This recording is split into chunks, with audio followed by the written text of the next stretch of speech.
What is fellowship? Some examples how to fellowship with people of different faiths. Well, you can't really fellowship with people of different faiths. By that I mean non-Christians. You can have friendship with them. Friendship is different from fellowship. We must be friends with all human beings. I made it my policy that I'll only have one enemy, and that's the devil. And I'll never consider any human being my enemy, even if he considers me his enemy. From my side, nobody is my enemy. I love them. When it says love your enemies, it's people who treat you as enemies. So, but we can have friendship with everybody.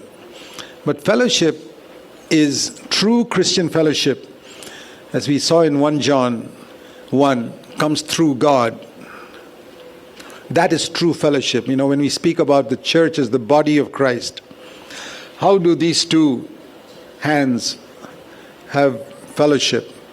You know, there are so many things I can do with two hands, and people who are pianists can do a lot more things with 10 fingers.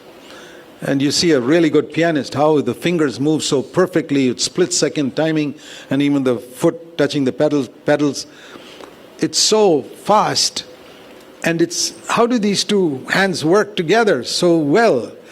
It's not because they're always hanging around with each other, you know, holding each other. That's not the reason. In fact, they hang around with each other very rarely. Sometimes we think if we hang around with somebody long enough, we'll have fellowship. It's not true. Because how often in a day do you hold your hands together? Yet they work perfectly because of one reason. Both of these, including all the fingers, are connected to the head. And their working together is dependent on their connection to the head. Now, if one of them loses its connection to the head, like paralysis, then it won't be able to play the piano. Fellowship is gone.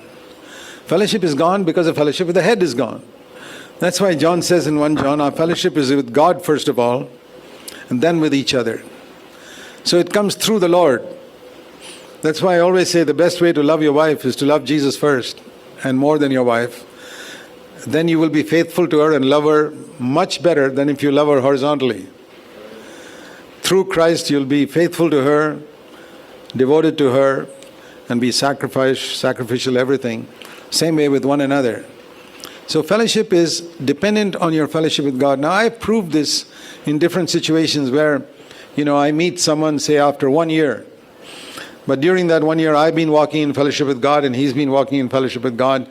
And when we meet together, it's almost as though we were meeting each other the whole year.